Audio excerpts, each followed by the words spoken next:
আপনারা জানেন যে ৫ তারিখের পর থেকে বিভিন্ন বিষয়ে একটি নির্দিষ্ট রাজনৈতিক দল, বিশেষ করে জামাত ইসলাম এবং নতুন যে রাজনৈতিক দল এনসিপি, তারা বিভিন্ন ইস্যুতে তারা মব তৈরি করে।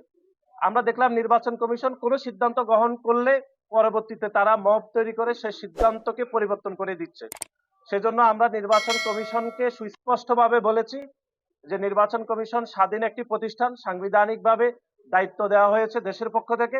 সুতরাং নির্বাচন কমিশন যেন সেই বিশেষ রাজনৈতিক দল, বিশেষ করে জামায়াতে ইসলাম এবং এনসিপি যদি মহব তৈরি করে, তারা তাদের সিদ্ধান্ত, যে সিদ্ধান্ত তাদের সাংবিধানিকভাবে সব থেকে ভালো সিদ্ধান্ত, সেটি যেন তারা বজায় রাখে, সেই বিষয়ে আমরা নির্বাচন কমিশনকে বলেছি। আর আরেকটি বিষয় যেটি আমাদের সভাপতি বলবেন সেটি হচ্ছে, আপনারা জানেন শাহজালাল বিজ্ঞান প্রযুক্তি বিশ্ববিদ্যালয় ছাত্র সংসদ নির্বাচনের বিষয়ে হচ্ছে শিক্ষা মন্ত্রণালয় থেকে এই মাসের 5ই জানুয়ারি একটি চিঠি ইস্যু করা হয়েছে। সেটি বিশ্ববিদ্যালয়ের ভাইস চ্যান্সেলরকে দেওয়া হয়েছে, নির্বাচন কমিশনকে দেওয়া হয়েছে, যে 12ই ফেব্রুয়ারি পর্যন্ত আপাতত শাহজালাল বিজ্ঞান প্রযুক্তি বিশ্ববিদ্যালয় ছাত্র সংসদ নির্বাচন স্থগিত রাখার বিষয়।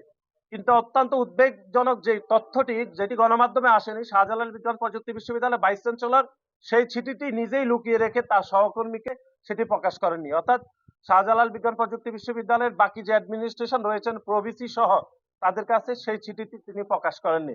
সেটি আমরা নির্বাচন কমিশনকে বলেছি এবং নির্বাচন কমিশন 12ই জানুয়ারি যে চিঠিটি দিয়েছেন, অর্থাৎ সকল নির্বাচন স্থগিত, এবং 15 তারিখে আবার ওনাদের সিদ্ধান্ত রিভিউ করে যে সিদ্ধান্ত দিয়েছেন, সেই বিষয়ে আমরা আমাদের কনসার্ন বিষয়গুলো নির্বাচন কমিশনকে বলেছি